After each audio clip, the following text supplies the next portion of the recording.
વાવ થરાદ જિલ્લાના વાવ તાલુકામાં પ્રજાસત્તાક પર્વની ઉજવણીના ભાગરૂપે તિરંગા રેલીનું આયોજન કરવામાં આવ્યું હતું।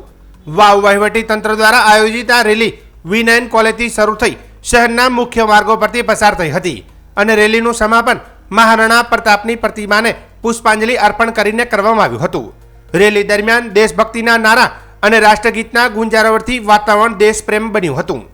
આ રેલીમાં શાળા અને કોલેજના વિદ્યાર્થીઓ, NSS, સ્કાઉટ ગાઈડના સ્વયંસેવકો તેમજ મોટી સંખ્યામાં નાગરિકો ઉત્સાહભેર જોડાયા હતા।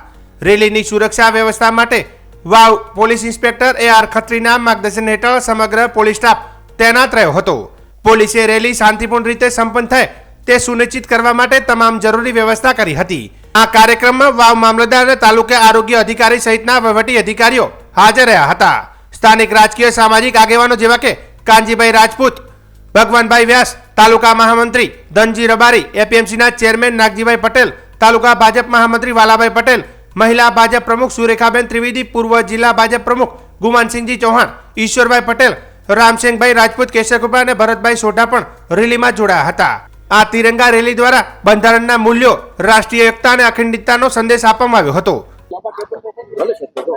આજે વાવ તાલુકામાં તિરંગા યાત્રાનું સુંદર સરસ વહીવટી તંત્ર દ્વારા આયોજન કરવામાં આવ્યું, જેમાં વાવ તાલુકામાંથી અને ધરણીધર તાલુકામાંથી દરેક આગેવાનો, યુવાનો અને બહેનો મોટી સંખ્યામાં તિરંગા યાત્રામાં જોડાયા। તિરંગા યાત્રા વાવના હાઈવે કોલેજ ઉપરથી જૂના બસ સ્ટેન્ડ સુધી મહારાણા પ્રતાપના સ્ટેચ્યુ સુધી આ તિરંગા યાત્રા રાખવામાં આવી, જે વાવ થરાદ જિલ્લાને એક નવા જિલ્લા માટે નવી ભેટ મળી છે।